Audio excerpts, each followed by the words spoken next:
que en los Juegos Panamericanos. Entonces, esta situación hace de que se vayan cerca de 11.000 millones, nada menos que focalizado en determinadas regiones. Y esto va, presidente, con esto no estoy en contra de que se vaya a esos sectores principalmente, sino lo que tenemos que ver, presidente, es que el crecimiento no solamente es por sectores territoriales, sino también el presupuesto está hecho para el país. Y por esa razón, presidente, ahí encontramos ciertas desigualdades. Uno, la desigualdad en la distribución territorial. Esto posterga, presidente, los megaproyectos para el sur y el centro del país. Y quiero poner dos casos en mi región. Uno es el proyecto del aeropuerto de Chinchero. ¿Dónde están los fondos que tiene este megaproyecto? ¿Dónde están la asistencia de la salud? Tenemos, por ejemplo, el Hospital Antonio Lorena, el Hospital de Quillabamba, el hospital nada menos que de la provincia de Espinar, de esta zona que es el eje minero, donde se dice que la minería es la gran inversión, pero que esta zona no tiene ni hospital. Entonces estamos hablando de una situación totalmente desigual. Este presupuesto tiene que atender de igual manera a todos. Y mucho más preocupante, señor presidente, cuando en este momento se ha incrementado efectivamente el presupuesto nacional. Pero en nuestro país sucede un fenómeno. A más plata, más corrupción. Y estamos viviendo en una situación generalizada de corrupción. Y esta situación generalizada de corrupción llega a extremos. Y llega a extremos que algunos opinan de que hay que fumigar a todos para que esta situación acabe. Y la pregunta es, ¿y quién va a fumigar a los fumigadores? Porque como la corrupción está tan generalizada, no sabemos si hasta el que fumiga va a terminar siendo acusado de corrupción. Y por esta razón, señor presidente, lo que nos preocupa también es la desigualdad, la desigual atención a los trabajadores. Los trabajadores, por ejemplo, los trabajadores públicos, no son atendidos en las mismas condiciones. Y por eso saludo nada menos que al presidente de la Comisión de Trabajo, que ha permitido que ahora que los trabajadores del Estado tengan también que reivindicar sus salarios con estos convenios colectivos, los cuales ellos estaban privados y que este Congreso debería de aprobar en función de los trabajadores. ¿Y los maestros? ¿Y dónde están los maestros? Efectivamente, este presupuesto no va a coger lo más importante de este país, el sector educación. Se dice que se ha incrementado, pero ese incremento es solamente relativo. ¿Y dónde se va a atender el salario de los maestros? ¿Dónde se va a atender la deuda social de los maestros? ¿Dónde está ese dinero para atender estas demandas tan importantes, señor presidente? Y por esa razón, el Frente Amplio, vinculado con los trabajadores, vinculado con los maestros, vinculado con los indígenas nativos, amazónicos y también andinos, nosotros planteamos que este presupuesto se tiene que diversificar y se tiene que diversificar territorialmente, se tiene que diversificar también para todos los sectores, especialmente. Puede continuar, congresista. Y que no solamente nuestro presupuesto sirva a intereses que no son nacionales, sino solamente este presupuesto sirva a empresarios, nada menos que lucran con la pobreza de nuestro país. Y por esta razón, señor presidente, también queremos hacer, ahora que estamos discutiendo endeudamiento, ahora que estamos discutiendo equilibrio, también el Frente Amplio tiene la preocupación de que este recurrente uso del endeudamiento interno y externo como fuente de financiamiento para el presupuesto, pasándose de 7.000 millones en el 2015 a casi 21.000 millones en el 2018. Esto se debería de transparentar, señor presidente, que nos digan cómo se van a utilizar esos fondos de endeudamiento, hacia dónde va a estar dirigido, y que no solamente estos corruptos y corruptores se lleven todo el dinero que le pertenece al pueblo peruano. Para que termine con la 1 minuto adicional, ¿ya? Nosotros desde el Frente Amplio planteamos que tiene que haber una lucha totalmente encarnizada contra la corrupción.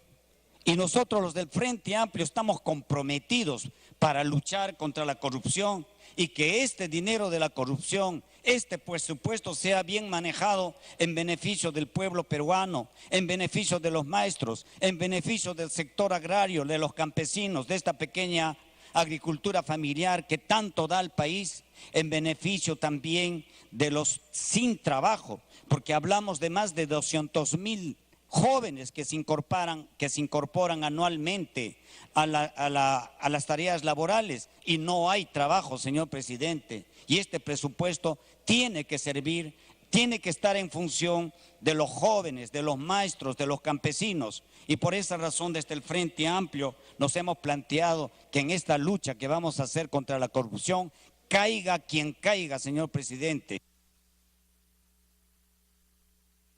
Muchas gracias, congresista. Congresista Villaneda Arévalo, por Alianza para el Progreso.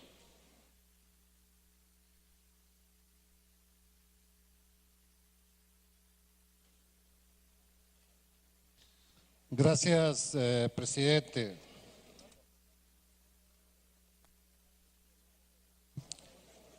A la evaluación de este presupuesto,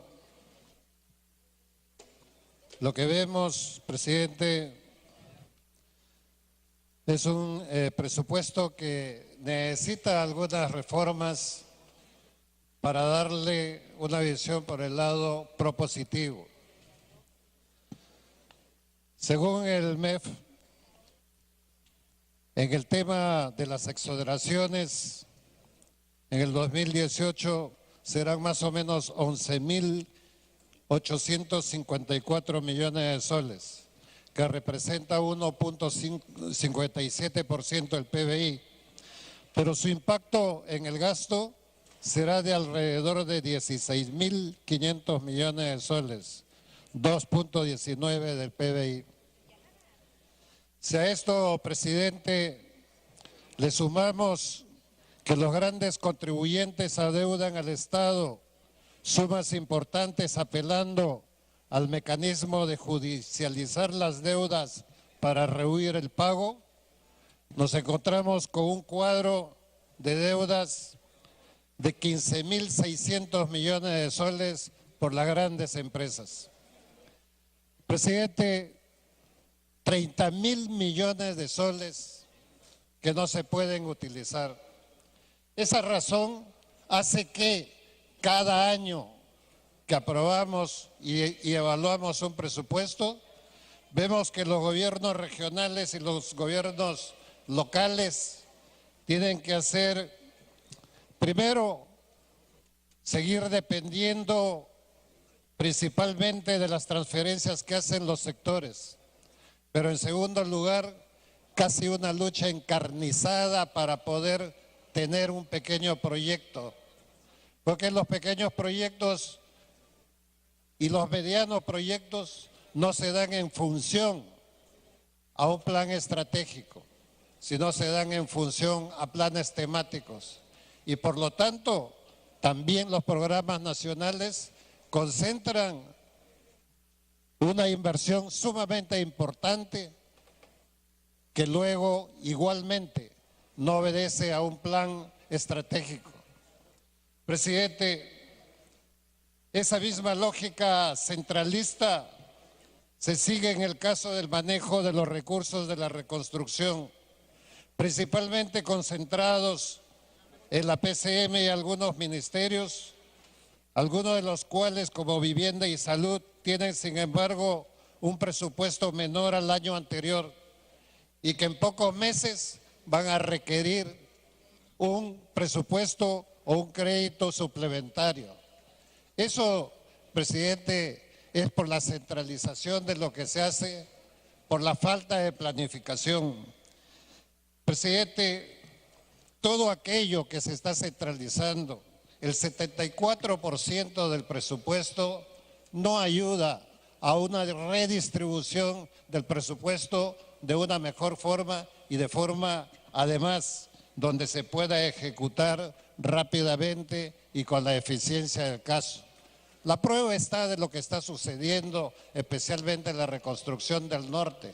Los cambios de personas no son cambios que hay que hacer en el sistema mismo. Las personas podemos cambiar 20 veces, pero si no cambiamos el sistema, presidente, de cómo se manejan los presupuestos, es difícil lograr resultados dentro de las urgencias que nosotros necesitamos.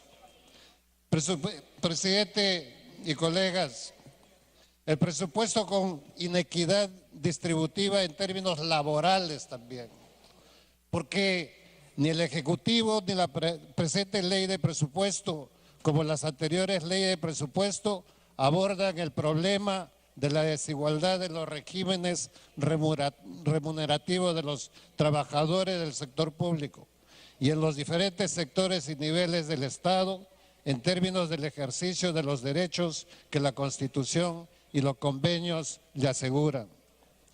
Debe remarcarse, sin embargo, algo importante en el presupuesto 2018.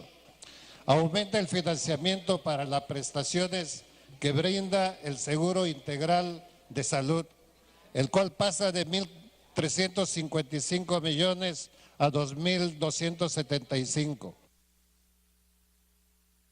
Para que termine, congresista, un minuto. Gracias, presidente. Con eso se logra una mejor coherencia entre los usos del presupuesto. Por razones de tiempo, presidente, solamente quisiera recomendar algunas propuestas estructurales que el Congreso debe considerar. Uno es una profunda reforma tributaria de la política que hoy día tenemos. Perdemos millones de soles en una política errática, presidente, de una contribución. Necesitamos una descentralización fiscal, presidente, y finalmente que se trabaje un plan de inversiones, que se trabaje sobre un CEPLAN que hasta el día de hoy no tiene un efecto vinculante con la redistribución de presupuesto. Presidente, por el tiempo tan corto, no podemos ver un conjunto de problemas. Para que concluya,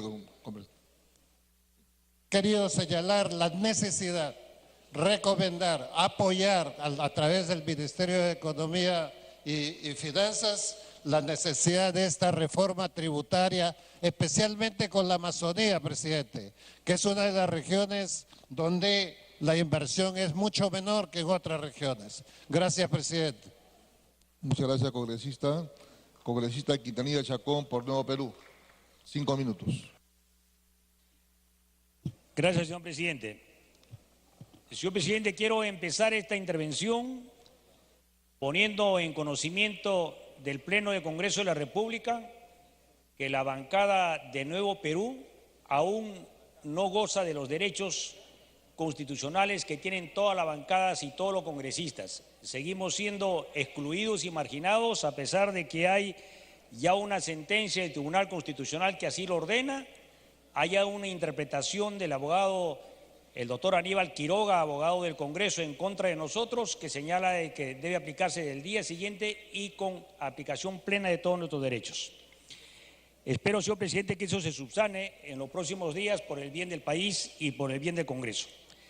En torno a este debate, señor presidente, quería puntualizar algunas cosas.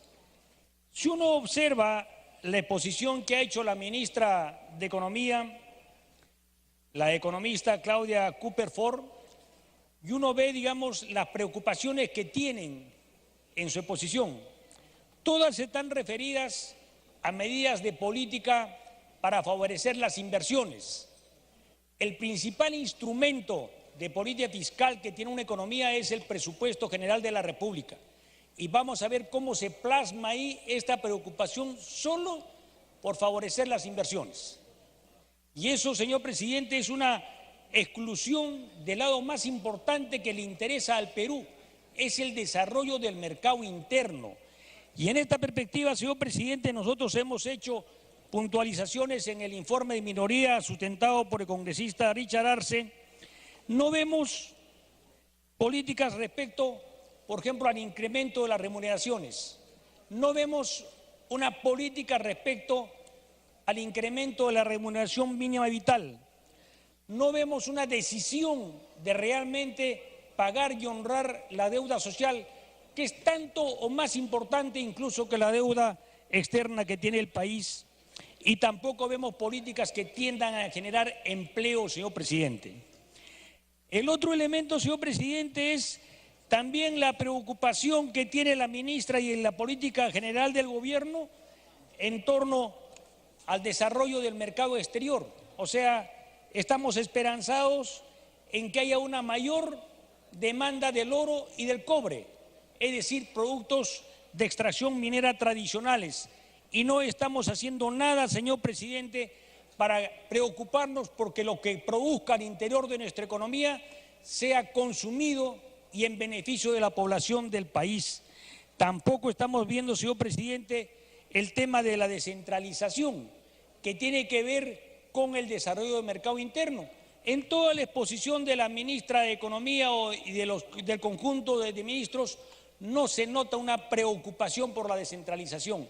El único argumento, señor presidente, que se dice es que los gobiernos regionales y los gobiernos municipales son ineficientes en la ejecución del gasto público y eventualmente son corruptos. Yo digo, señor presidente, que la ineficiencia en el gasto público y la corrupción también y se da prioritariamente en el gobierno nacional. Si no, no tendríamos, señor presidente, 4 expresidentes vivos que están bajo la sospecha, algunos presos, otros perseguidos, otros fugados y otros evadiendo la justicia, señor presidente. Eso tiene que dar absolutamente claro. El otro elemento, señor presidente, que nosotros queremos puntualizar también en el manejo de la política es la preocupación por el desarrollo de las inversiones a través de asociaciones público-privadas y obras por impuestos. Nosotros decimos, señor presidente, si no modificamos el actual modelo de asociaciones público-privadas y obras por impuestos que tenemos en el país en concreto, porque nosotros no estamos en contra de la iniciativa privada ni de la inversión privada, sino estamos en contra de este modelo. Este modelo, señor presidente, que ha renunciado a que el Estado tenga una política de planificación de la economía y el desarrollo del país. Lo deja a iniciativa de los sectores privados. En segundo lugar, señor presidente, este modelo que la función contralora, vigilante, que evite la corrupción, advierta y cuando se dé, sancione y corrija, señor presidente, la Contraloría General de la República sigue siendo un organismo con falta de autonomía, con falta de recursos y que lo hace prácticamente, señor presidente, en un organismo que no tiene la capacidad de controlar nada. Esa modalidad, señor presidente, tiene que ser modificada. Nosotros hemos... Minuto adicional, congresista. Gracias, señor presidente. Esa modalidad, señor presidente, que se aplica, por ejemplo, en la reconstrucción del norte, va a llevarnos dentro de 2 o 3 años que aquí, en el escenario del Congreso de la República, estemos discutiendo por qué del fracaso de la reconstrucción del norte. Ya han pasado 8 meses y no se ha avanzado significativamente. Y dentro de 3 años también vamos a discutir la formación de comisiones investigadoras por la corrupción que se dé. No acusamos a los funcionarios de la reconstrucción del norte de corruptos, pero sí el modelo que se viene aplicando es bastante permisible y es proclive a la corrupción y eso tiene que ser modificado, señor presidente. Esto y otros temas han sido abordados ampliamente en el dictamen que con toda dificultad hemos presentado como minoría a través de congresista Richard Arce y reitero, señor presidente, ahí están las líneas, las alternativas que tenemos. Para que termine, congresista, 1 minuto. Y espero sean recogidas por la representación nacional. Muchas gracias, señor presidente. Es el turno del congresista Villanueva Mercado por la Acción Popular, 5 minutos según acuerdo con portavoz. Gracias, señor presidente. En nombre de Acción Popular tengo que expresar nuestro beneplácito porque los informes, no solamente nacionales, sino internacionales, fundamentalmente nos dicen que la economía mundial ha de mejorar en el 2018. Y esa mejora de la economía internacional nos permitirá una mejora en los precios de nuestras exportaciones, nos permitirá mayores flujos de capital, mayores flujos de inversiones, mayores posibilidades para nuestra exportación y, por tanto, mayores posibilidades para las inversiones en el país que podrán generar más trabajo y mayores oportunidades. Pero nos preocupan algunos aspectos del manejo de la economía, particularmente del Estado, particularmente del Ejecutivo, cuando al mismo tiempo que hay esas posibilidades de mejora, la economía nacional, el manejo de la economía nacional no nos da las mismas perspectivas. Por ejemplo, en cuanto a recaudación, inicialmente el gobierno se había propuesto un 17% en relación de recaudación en relación al PBI para el 2021. Las tendencias no nos dicen que eso será posible porque hoy día, este año, esa recaudación no podrá superar el 12.5% y quién sabe si el 13.5%. Es más, en el tema de recaudación, a Acción Popular le preocupa la injusticia tributaria porque somos los ciudadanos los que a través de los impuestos indirectos generamos las mayores recaudaciones y no son los impuestos directos, que son aquellos que debieran principalmente generar la recaudación de los fondos públicos a ser destinados al desarrollo de nuestros pueblos. Ese tema nos plantea la necesidad de hacer una profunda reforma tributaria, pero no solamente para mejorar la recaudación, sino también para establecer condiciones de justicia tributaria y para superar las exoneraciones y las deudas tributarias que suman miles de millones y que podrían ayudar a mejorar la economía nuestra. No solo eso, nos preocupa los objetivos propios que el gobierno se planteó ante uno de los desafíos que hoy día tenemos en el mundo respecto del desarrollo, la superación de la pobreza. El gobierno inicialmente se había propuesto reducir la pobreza al 10% en el país. Se ha reconsiderado esta cifra y la ha puesto en 15% para el final de su gobierno. Esto significa que al final del periodo, siendo que el paradigma de los estados hoy día internacionales es precisamente la superación de los niveles de desarrollo, la superación de la pobreza, nos tendrá en un país que tendrá aproximadamente un promedio de 7 millones de pobres al final, cuando inicialmente el promedio debía reducirse mucho menos. Este tema no nos equilibra con los objetivos que hoy día los países en el mundo se proponen, que es fundamentalmente avanzar en la disminución de la pobreza con el máximo de esfuerzos posibles impulsados por el desarrollo. Nos preocupa, como ya ha sido manifestado en este Congreso, la política recentralizadora que concentra en el gobierno nacional las inversiones de capital hasta en un 77.3% para darle solo a los gobiernos nacionales, subnacionales, tanto locales como regionales, la diferencia, es decir, solo el 23%. ¿Por qué? Porque esto concentra la arbitrariedad y las decisiones de los presupuestos en el gobierno nacional, trayendo como consecuencia que a finales de cada proceso presupuestal tengamos una distribución inequitativa, irracional, que termina privilegiando a los amigos, a los departamentos y autoridades amigas del gobierno, a proyectos no necesariamente que tengan la prioridad fundamentalmente vinculada al desarrollo en el país. Nos preocupa además que el gobierno no tenga claridad respecto de qué hacer con proyectos tan importantes como el gasoducto. Porque habiéndose resuelto en enero de este año, a estas alturas ya debíamos tener los resultados de esa definición. ¿Cuánto realmente cuesta ese proyecto? ¿7.000 millones o 1.350 como inicialmente? Hemos contratado una empresa encargada de hacer el inventario y evaluar si efectivamente los informes respecto del 37% del avance financiero de ese proyecto es una realidad. Si el 10% u 11% del avance físico del ducto es una realidad.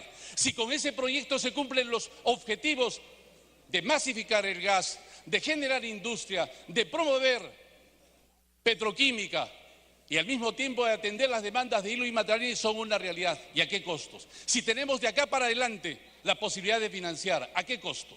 A estas alturas ya debemos tener la propuesta. Minuto adicional, congresista. Particularmente los peruanos del sur, saber que hay una política de masificación que no solo atiende las capitales de los departamentos, sino también las ciudades intermedias y las ciudades menores, para poder ponernos a la altura de los ejemplos no solamente mundiales, sino latinoamericanos, que cuando hablan de política de masificación de gas no solamente atienden capitales de departamentos, sino poblaciones menores. Necesitamos al mismo tiempo resolver un proyecto tan ansiado por los cusqueños, Chinchero, proyecto con el cual inicialmente tuvimos mucho debate, pero finalmente se resolvió anular la adenda por la ilegalidad y las ilicitudes cometidas en su suscripción, resolver el contrato por su caducidad e incumplimiento para dar lugar a su realización pronta por obra pública, que es lo que se afirmó este gobierno. Hay que resolver ese contrato inmediatamente porque el Cusco ya no puede esperar más. Para que termine, congresista. Es una responsabilidad del Ejecutivo que se está postergando. Este año habían presupuestos para hacer los proyectos complementarios, no solamente los que corresponden al terminal y la pista de aterrizaje, sino los otros proyectos complementarios. ¿Cuánto de esto se ha avanzado por responsabilidad del Ejecutivo? Cero. El Ejecutivo no está cumpliendo con su compromiso de hacer realidad el aeropuerto de Chinchero en este quinquenio. Es exigencia, por tanto, del pueblo del Cusco la necesidad de poder concretar. Una cuestión más respecto de los temas vinculados a los proyectos emblemáticos. Hay la necesidad de hacer realidad para atender en salud los hospitales que son fundamentalmente responsabilidad del Ministerio. El ministro de Salud se comprometió a estar en Cusco para ofrecerle una propuesta de salida al Hospital Lorena todavía el 23 de octubre. Señor ministro de Salud, lo estamos esperando. Y en cuanto a presupuestos de cultura, quisiera decir más en nombre del Cusco, pero porque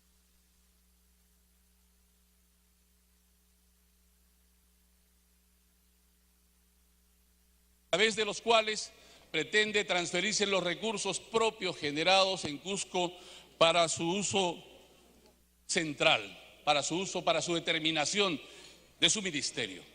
Sin embargo, de la revisión de los recursos nos damos cuenta que en Cusco hay cientos de millones requeridos para poder implementar las políticas culturales de las que usted ha hablado. Nosotros en Cusco no solamente acabamos de saber de la decisión de este Congreso cuando ha decidido por un plan de recuperación de su centro histórico que se está degradando, que está desapareciendo, que está siendo distorsionado y al cual no le ofrecemos las salidas planificadas debidas que debían corresponder. Necesitamos, señor. No queremos evitar que parte de los recursos con los que ha financiado parte de las políticas culturales del gobierno, que no ha sido capaz de superar ese 0.3% del presupuesto nacional para asignarle a la cultura, sean disminuidas a cero. Señor ministro, señor presidente, señora presidenta de la Comisión de Cultura, voy a alcanzar a usted aquella propuesta por la que nosotros proponemos que... Congresista, su tiempo ha concluido ya. De su bancada. Ya, un minuto más. Cultura durante el año 2018 para incorporar y utilizar los saldos de balance del año fiscal 2017 provenientes de los saldos del balance de la fuente de financiamiento de recursos directamente recaudados de la unidad 02 del Ministerio de Cultura Cusco conforme a la distribución que establece el Decreto Supremo 031. Es decir, mantener esa distribución, porque alterar y ponerle otras formas ha significado generar burocracia, ineficiencia y falta de facción de proyectos que no se están ejecutando y que son muy necesarios para el Cusco. Así que voy a alcanzar esta propuesta para que sea debatida y para que este Congreso no se vea comprometido en una decisión que atenta contra los recursos, contra la cultura, contra la importancia del Cusco, contra los proyectos que deben realizarse y financiarse con sus propios recursos. No le pedimos al Estado central, y eso sí, invoco para que en próximas oportunidades el Ministerio de Cultura pueda superar ese 0.3% para alcanzar por lo menos ese 1% que lo recomienda el mundo para los temas culturales y las inversiones culturales. Gracias, señor presidente. Muchas gracias, congresista. Es el turno del congresista Jorge del Castillo por la célula parlamentaria aprista. Congresista del Castillo.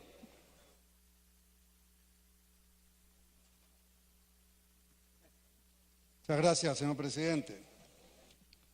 En primer lugar, quiero sin duda expresar la preocupación de la situación económica del país por la caída de la recaudación de los últimos años.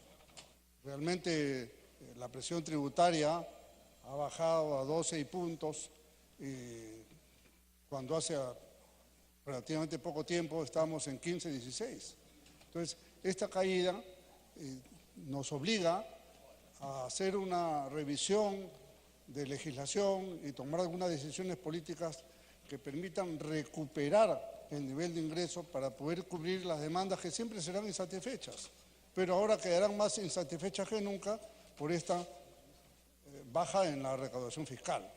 Eso lo conocemos perfectamente y creo que lo serio y responsable en nombre del Perú es ver de recuperar, y del Congreso haremos lo nuestro para que podamos estar a niveles de recaudación o por lo menos marcar una tendencia de recuperación tributaria como se ha perdido en los últimos tiempos. Algunos temas específicos, señor presidente, igualmente en el campo económico. Cuando vino la señora presidenta del Consejo de Ministros, a quien le damos nuestro respeto, así como los ministros y ministras aquí presentes, presentamos una propuesta legislativa a nombre de la célula parlamentaria aprista para plantear el canon comunal. ¿Qué significa esto, señor presidente? Se anuncian nuevos tiempos en la gestión minera y por la mejora también de los precios de los minerales, pero sabemos que ese crecimiento viene acompañado de conflictividad social y lo que nosotros proponemos es crear un nuevo piso de distribución del canon directamente a las comunidades con la finalidad de que tengan beneficios directos y no en este momento que son completamente evadidos por las regiones, distritos y provincias y no le llega a la comunidad. Así que este es un tema